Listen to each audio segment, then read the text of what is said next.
Hey guys, I'm going to share with you my long-wearing foundation routine and tips geared towards you oily girls, because I have really oily skin myself and I know it can be a challenge to go even just a couple hours without that foundation melting off, without some weird patchiness going on. You guys know what I'm talking about if you have really oily skin. So let's just get right into it. I'm going to go through kind of what I do, or just what I would want to do for more like a more special occasion, or if I just want to look really nice and polished that day. So first off, skincare. Exfoliation is so important, especially if you're going to be using mattifying products or mattifying or just matte foundations. It will cling onto those dry spots and make you look cakey, and it just won't be pretty. What I like to do is use a microfiber cloth and I just gently rub away.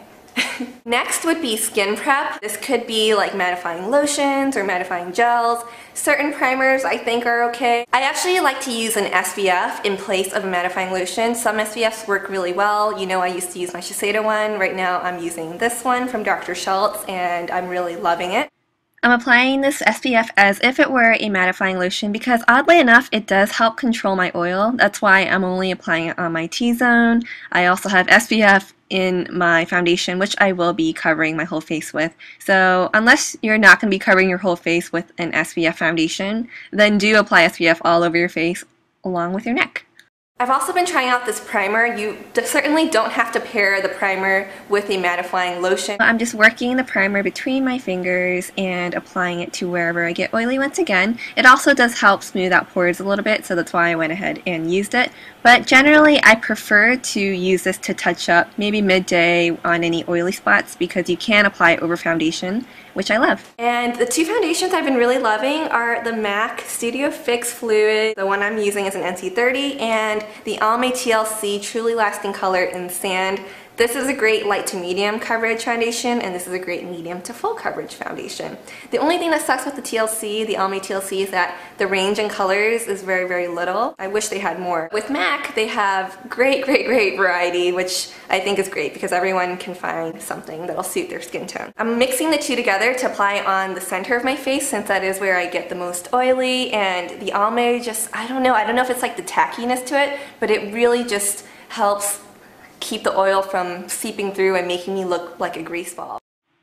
So here I am just dotting it around the center of my face, and I'm going to use the Sigma F80 to buff it out because this foundation, the Almay in particular, really does set quickly, so you have to really buff it in and blend it in so that it doesn't end up looking kind of streaky. And then since the MAC one is a little bit darker, I just like to apply that kind of like to around the perimeter of my face and then just blend it out, and it's perfect. And if I did want heavier coverage, you don't have to use both foundations like I did, but just to show you, see it's covering up my hyperpigmentation there, and I'm just going to blend it through. Since it is a little bit darker, I actually really like it on the jawline and around my face like that. And some additional spot concealing. I have a big pimple right there, so we want to cover up any pimples or any hyperpigmentation that may still be peeking through, maybe some redness or darkness around certain areas like around the nose, and then of course under eyes. Mine aren't too bad, so I just put a little bit where it's dark right there. And then I also want to do some highlighting using concealer. And this is a great way to highlight if you don't want to use shimmer. If you're an oily person, you don't want to exaggerate your oiliness, definitely go with a concealer or a brightener like this and apply it underneath the eyes, bring it upwards. Also apply it on the center of the forehead. See how it just like brightens up the face and just gives a cleaner look. It looks like you're glowing. And I'm also going to highlight the bridge of my nose to make my nose look a little bit higher, and just brighten wherever it needs to be brightened. And then if I'm going to be applying some kind of cream blush like this one, I will apply it before I powder.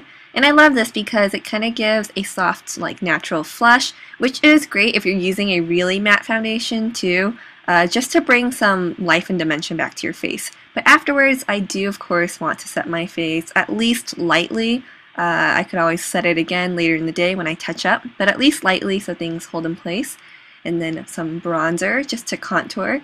And you don't have to go too dark with it, but as you can see, it really just brings more dimension and life back to the face as well. And of course, this is completely optional, as I did already highlight with my concealer earlier, but I really love the golden gleam that this highlight gives. So that wraps up my routine. I hope you guys got some tips from this or some product recommendations, and definitely try it out. Thank you so much for watching. I will see you guys in my next video. Bye! Oh, Sammy's here. You guys haven't seen Sammy in a while. Come here, come here. Come say hi. Come say hi. Come on. Don't be a grump. Oh my gosh. There he is. Say hi, Sammy.